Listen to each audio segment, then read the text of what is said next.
নবীদের স্বপ্ন কি? ওহী। নবীরা যদি কোনো জিনিসের স্বপ্ন দেখে ওটা কি হয়? এছাড়া অন্য কারো স্বপ্ন কি না, কোনো দাম নাই। আমাদের স্বপ্নের কোনো দাম আছে? কোনো কিচ্ছু নেই। নেককার লোকের স্বপ্ন, মুমিনদের ভালো স্বপ্ন, এটার আবার গুরুত্ব আছে।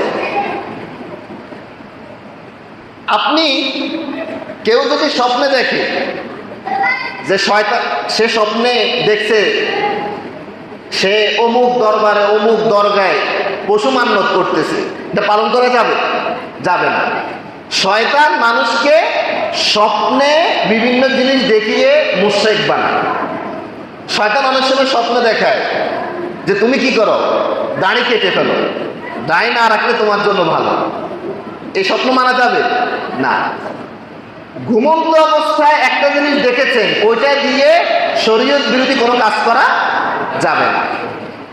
রাসূলুল্লাহ সাল্লাল্লাহু আলাইহি ওয়াসাল্লামকে কেউ যদি স্বপ্ন দেখে, তাহলে রাসূলুল্লাহ সাল্লাল্লাহু আলাইহি ওয়াসাল্লামকে সে স্বপ্ন দেখলো। রাসূলুল্লাহ সাল্লাল্লাহু আলাইহি ওয়াসাল্লামের আকৃতি শয়তান কি করতে পারে না, ধারণ করতে পারে না। রাসূলুল্লাহ সাল্লাল্লাহু আলাইহি ওয়াসাল্লাম বলেছেন, মান রাআনি ফিল মানাম ফাকাদ রাআ হাক্কান বা ফাকাদ রাআল হাক্কা।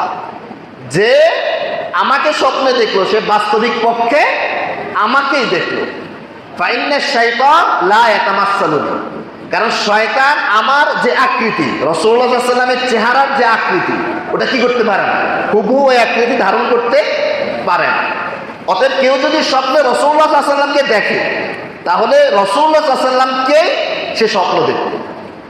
এখন স্বপ্নে যদি রাসূলুল্লাহ সাল্লাল্লাহু আলাইহি ওয়াসাল্লামকে দেখলো আর তিনি তাকে বলে যে তুমি ঘুষ খাও, আপনি জাগ্রত অবস্থায় ঘুষ খেতে পারেন না। কারণ রাসূলুল্লাহ সাল্লাল্লাহু আলাইহি ওয়াসাল্লামকে স্বপ্ন দেখছে, এটি সত্য, কিন্তু এই কথাটা উনি কি করেন নাই, বলেননি। এই কথাটা শয়তান বলছে ওখানে। শয়তান কথা বলতে পারে, কিন্তু ওনার আকৃতি কি করতে পারে না, ধারণ করতে পারে না। এই জন্য স্বপ্নে যদি কোনো অন্যায় কাজের আদেশ দেখেন, এটা করতে বলছে, ওটা করতে বলছে, দরগায় মান্যত করো, ছেলের নাক ফুঁড়ে দাও, এগুলো কি করা যাবে না, পালন করা যাবে না। স্বপ্নের মাধ্যমে কোনো অন্যায় কাজে জড়ানো যাবে না। কারণ আমাদের স্বপ্ন কি না, ওহী। শুধু নবীদের স্বপ্ন কি, ওহী।